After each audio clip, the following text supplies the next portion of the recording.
नमस्कार विद्यार्थी मित्रांनो, आजच्या या व्हिडिओमध्ये आपण एक व्हायरल पत्रक बघतोय की 9वी ते 12वी या वर्गासाठी सुद्धा टीईटी परीक्षा अनिवार्य करण्यात येणार आहे। म्हणजे विद्यार्थी मित्रांनो, 1ली ते 12वी या वर्गासाठी जर तुम्हाला शिक्षक व्हायचं म्हटल्यानंतर टीईटी परीक्षा पास करावीच लागणार आहे। विद्यार्थी मित्रांनो, टीईटी परीक्षा नेमकं कशी आहे, कशी समजून घ्यायची हे आजच्या या व्हिडिओमध्ये मी डिटेल मध्ये माहिती देणार आहे। शैक्षणिक धोरण 2020 मध्ये जे काही झालं त्याच्यामध्ये बरेच नवीन बदल झालेले आहेत। त्यातला हा एक बदल शासनाला करायचा होता आणि 12 तारखेला त्यांची कॉन्फरन्स मीटिंग झाली। त्यातून त्यांनी निष्पन्न केलेलं आहे की येत्या काळामध्ये आपल्याला सीटीटी व टीईटी या दोन्ही परीक्षा 1ली ते 12वी वर्गासाठी ठेवण्यात येणार आहे। त्याचे हे परिपत्रक आपण पूर्ण पीडीएफ पाहू शकता मित्रांनो। तुम्ही एवढंच पाहिलं असेल पण याच्यामध्ये सर्व गोष्टी इन्क्लूड आहेत बघा, लक्षात घ्या।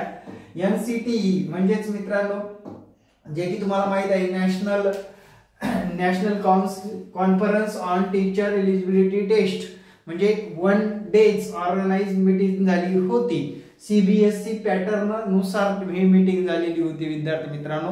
याच्यामध्ये त्यांनी निष्पन्न केलेलं आहे, इथे बघा त्यांचं कन्क्लुजन काय आहे आणि कधीपासून होणार आहे ते पण तुम्ही इथे पाहू शकता। तर इथे बघा ते काय म्हणतायत, सेकंडरी लेवल 9वी ते 12वी MS casing year of IRS member of secretary NCTE 2024-25 या वर्षापासून 24 आणि 25 म्हणजे साधारण जून या वर्षापासून आपल्याला ही सीटीटी किंवा टीईटीचा अभ्यासक्रम जाहीर होईल। अभ्यासक्रमानुसार येणाऱ्या आगामी सीटीटी किंवा टीईटी एक्झाम देता येणार आहे विद्यार्थी मित्रांनो। त्याचा अभ्यासक्रम, त्याच्या सर्व नोट्स व्यवस्थितरित्या तुम्हाला सर्व आपल्या चॅनलच्या माध्यमातून उपलब्ध करून दिल्या जाणार आहेत। सध्या 2 टीईटी, जे काही फर्स्ट टीईटी आणि सेकंड टीईटी याचे सुद्धा ऑनलाईन क्लास चालू आहेत। जर तुम्हाला क्लास लावायचा असेल तर मला या संपर्क क्रमांकावर व्हॉट्सअप करायचा आहे। माझा संपर्क क्रमांक बघून घ्या, 9665484048 या संपर्क क्रमांकावर paper 1, paper 2 with notes class आणि एकदम विद्यार्थी मित्रांनो ऑथेंटिक क्लास असणार आहे आपला, जे की परीक्षेसाठी पास करून दिलं जाणार आहे, गॅरंटेड। चला मित्रांनो, त्यांनी काय सांगितलंय बघा। तर ही मीटिंग झाली होती 12 फेब्रुवारी, बघा लक्षात घ्या।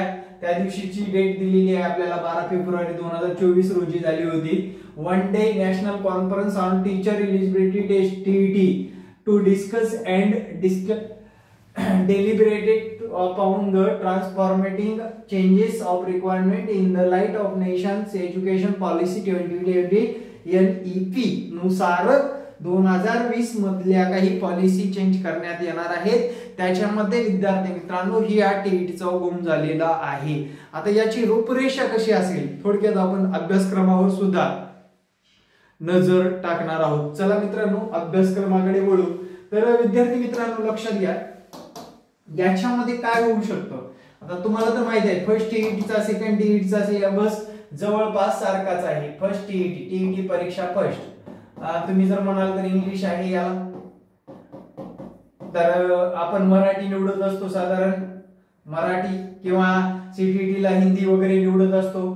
त्यानंतर सीडीपी आहे, मॅथ आहे आणि ईव्हीएस आहे मित्रांनो, ईव्हीएस। आता लक्षात घ्या तीच घटना आपल्याला जर बघितली सेकंड टीईटी मध्ये, आता हे सेकंड टीईटी मध्ये हे विषय सारखे आहेत सीडीपी पर्यंत। तुम्हाला इथं समाजशास्त्राला एसएस आहे आणि जे की बीएससी बीएड झालेलं आहे ज्या लोकांचं त्याला एसएम आहे, सायन्स आणि मॅथ आहे। आता हे 8वी पर्यंत हा सिलेबस आहे आपल्याला, 1 ते 8 पर्यंत। हा 6 ते 8 झाला आणि हे 1 ते 5 झाला, असा सिलेबस आहे, जवळपास सारखा आहे। हा जर गट बघितला मित्रांनो 1लीच्या वर्गापासून ते 14 वर्षापर्यंतच्या सर्व, म्हणजे साधारणपणे विद्यार्थी मित्रांनो 6 ते 14 वर्ष वयोगटातील लोकांना सर्वसामान्य शिक्षण देता यावं यासाठी क्वालिफाईड टीचर म्हणून टीईटीची निर्मिती झालेली आहे। आता सीटीटी पण टीईटी समानच धरली जात आहे। त्याच्या पुढे जर बघितलं विद्यार्थी मित्रांनो, त्याच्या पुढे जर बघितलं तर आपल्याला आता 9वी 10वी ला सुद्धा 9वी 10वी 11वी 12वी थर्ड टीईटी काय आहे, थर्ड टीईटी थर्ड टीईटी. आता लक्षात घ्या याच्यामध्ये काय काय बदल होऊ शकतो. याच्यामध्ये लँग्वेज मध्ये अजिबात बदल होणार नाही, तुम्हाला इंग्लिश असावंच लागेल. त्यानंतर सेकंड लँग्वेज तुम्ही मराठी हिंदी काय असेल ते तुम्ही निवडू शकताच, काय अडचण नाही. त्यानंतर विद्यार्थी मित्रांनो तुम्हाला सीडीपी सुद्धा विषय जशाला तसा असणार आहे. आता सीडीपी विषय सुद्धा जशाला तसा असणार आहे. ज्यांचं आता एम.कॉम झाले त्यांना मॅथ असेल, एमएससी झाले त्यांना मॅथ सायन्स असेल, अशा गोष्टी ते इन्क्लूड केल्या जाणार आहेत. म्हणजे लक्षात घ्या याच्यामध्ये हा सिलेबस तुमचा सेमच असणार आहे. हे 3 विषय, हे 3 विषय आपल्याला पक्के करणं गरजेचं आहे. याच्यावर आतापासून फोकस करणं गरजेचं आहे. परीक्षा अजिबात अवघड नसणार आहे, लक्षात घ्या. तर या 3 विषयाला त्यांना डावलून चालणारच नाही, हे 3 विषय ठेवावेच लागतील. त्याच्यानंतरचे जे काही विषय आहेत त्याच्यामध्ये चेंजेस होऊ शकतात. बाबा एमए झाले त्यांना एसएस ठेवा, सोशल सायन्स ठेवतील. एमएससी झाले त्यांना लगेच मॅथ सायन्स ठेवतील, कारण त्यांचे विषय आहेत ना मॅथ अँड सायन्स. किंवा एम.कॉम झाले त्यांना काय ठेवतील, या मॅथ सायन्स ठेवतील. अशा पद्धतीने विद्यार्थी मित्रांनो किंवा कॉमन ठेवतील, एसएस द्या किंवा मॅथ सायन्स द्या. किंवा तुमचं दुसरं एमए वगैरे झालेलं आहे ते सायन्सच्या तुलनेमध्ये जे काय असतील गोष्ट त्यांना मॅथ सायन्स ठेवतील. मित्रांनो एवढाच तो सिलेबस असणार आहे. फक्त पाहता नाही, याचा ग्राफ थोडा खाली असेल म्हणजे हार्डनेसचा, याचा थोडा वर असेल, याचा त्याच्यापेक्षा वर असेल. आणि परीक्षेचे पॅटर्न तेच असणार आहे. 150 मार्काची परीक्षा, ही सुद्धा 150, ती सुद्धा 150 मार्काची असणार आहे. मग वेगळं काय झालंय, फक्त आपल्याला आपला अभ्यासक्रम पूर्ण करणं गरजेचं आहे. आपण जे डीएड बीएड केलेलं आहे किंवा आपण 4 वर्षाचं बीएड केलेलं असाल तरीही विद्यार्थी मित्रांनो तुम्हाला या परीक्षेला सामोरे जाणं गरजेचं आहे. या परीक्षा दिल्याशिवाय तुम्हाला पुढलं पाऊल तुमचं पडणारच नाही. आणि महाराष्ट्र शासनाने अभियोग्यता आणि बुद्धिमत्ता चाचणी ठेवलेली आहे, ती चाचणी सुद्धा तुम्हाला क्रॅक करणं गरजेचंच आहे. टीईटी पास करणंच एवढं आपलं निश्चित ध्येय नाही शेवटचं, तर टेट एक्झाम मध्ये सुद्धा चांगले गुण घेऊन विद्यार्थी मित्रांनो महाराष्ट्र शिक्षक मध्ये होता येणार आहे आपल्याला.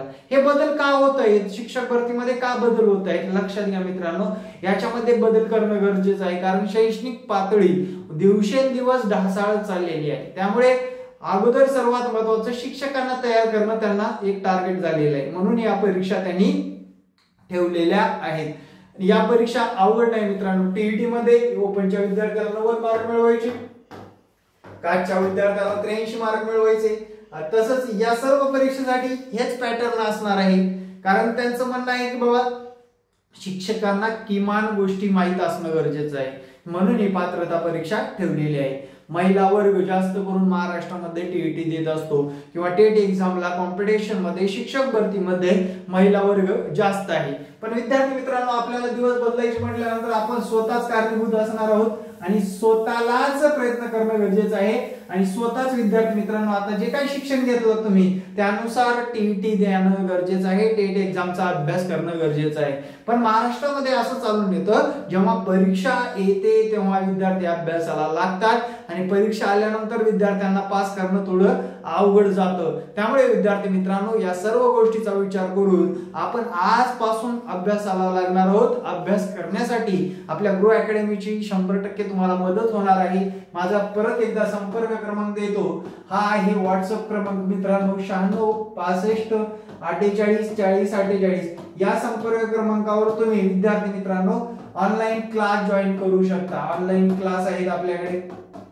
त्यानंतर जे की तुमचा पेपर कोणता आहे त्यानुसार नोट्स आहेत, नोट्स उपलब्ध केलेले आहेत. त्यानंतर थर्ड टाइपला म्हणजे तुम्हाला लाईव्ह आणि प्लस तुम्ही रेकॉर्ड सुद्धा पाहू शकता मित्रांनो क्लासच्या बाबतीमध्ये. कारण बराच वर्ग हा आपला कसा आहे घरी बसून अभ्यास करणारा किंवा कामावर जाऊन अभ्यास करणार आहे, म्हणजे कुठेतरी बिझी असणारा वर्ग आहे, त्यांच्यासाठी ही सुविधा सुद्धा दिलेली आहे. आणि ई नोट स्वरूपात म्हणजे तुम्हाला तुमच्या मोबाईलवरच नोट्स उपलब्ध करून दिल्या जाणार आहेत. म्हणजे हे सर्व काही महाराष्ट्रामध्ये मी एकटा चालवतो मित्रांनो, लक्षात ठेवा.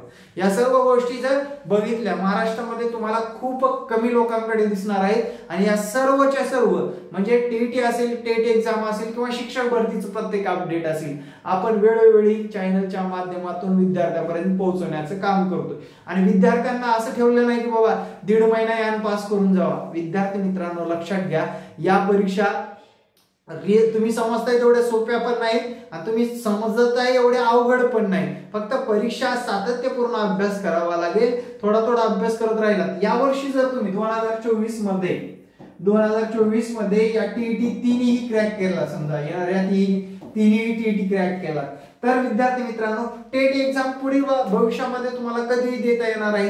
लाईफ टाइम एकदा आपण ही टीईटी क्रॅक केली किंवा सीटीईटी क्रॅक केल्यानंतर आपल्या पुढे लाईफ टाइम एक प्रमाणपत्राचा शिक्का असणार आहे. आणि टेट एक्झामला विद्यार्थी मित्रांनो जेवढ्या तुम्ही टीईटी पास करणार आहात तुमच्या एज्युकेशन नुसार तेवढ्या संधी तुम्हाला उपलब्ध होणार आहेत. त्यामुळे विद्यार्थी मित्रांनो वाट कसली बघताय, लवकरात लवकर अभ्यासाला लागा. येणाऱ्या काळामध्ये आपल्या मनामधलं किंवा आपण एज्युकेशन घेतलंय त्याच्यामध्ये यशस्वी व्हायचं असेल तर सिलेबस काढणे, व्यवस्थितरित्या अभ्यास करणे हे खूप गरजेचं असतं. या सगळ्याचा सिलेबस आपण @HPundesir या टेलिग्राम चॅनल वर सुद्धा टाकलेलं आहे. विद्यार्थी मित्रांनो या दोन्ही पेपरचं तुम्हाला सिलेबस तिथे मिळून जाईल. आणि ज्या विद्यार्थ्यांना मार्गदर्शनच हवं आहे त्यासाठी हा माझा संपर्क क्रमांक आहे. या संपर्क क्रमांकावर व्हॉट्सअप करू शकता. Thank you very much. जय हिंद मित्रांनो. भेटू नेक्स्ट व्हिडिओ मध्ये. आणि ही जी काय आपली नवीन अपडेट आहे ती आपल्याला स्वीकारावीच लागेल. आणि विद्यार्थी मित्रांनो स्वीकारल्याशिवाय आपल्याला दुसरा पर्याय नसणार आहे. त्यामुळे आपल्या चॅनलला तत्पूर्वी लगेच सबस्क्राइब करून टाका. येणारे प्रत्येक अपडेट मिळवण्यासाठी आपल्या चॅनलचं बेल आयकॉनचं घंटा दाबायला विसरू नका. जय हिंद, जय महाराष्ट्र. धन्यवाद विद्यार्थी मित्रांनो. भेटू नेक्स्ट व्हिडिओ मध्ये. वंदे मातरम.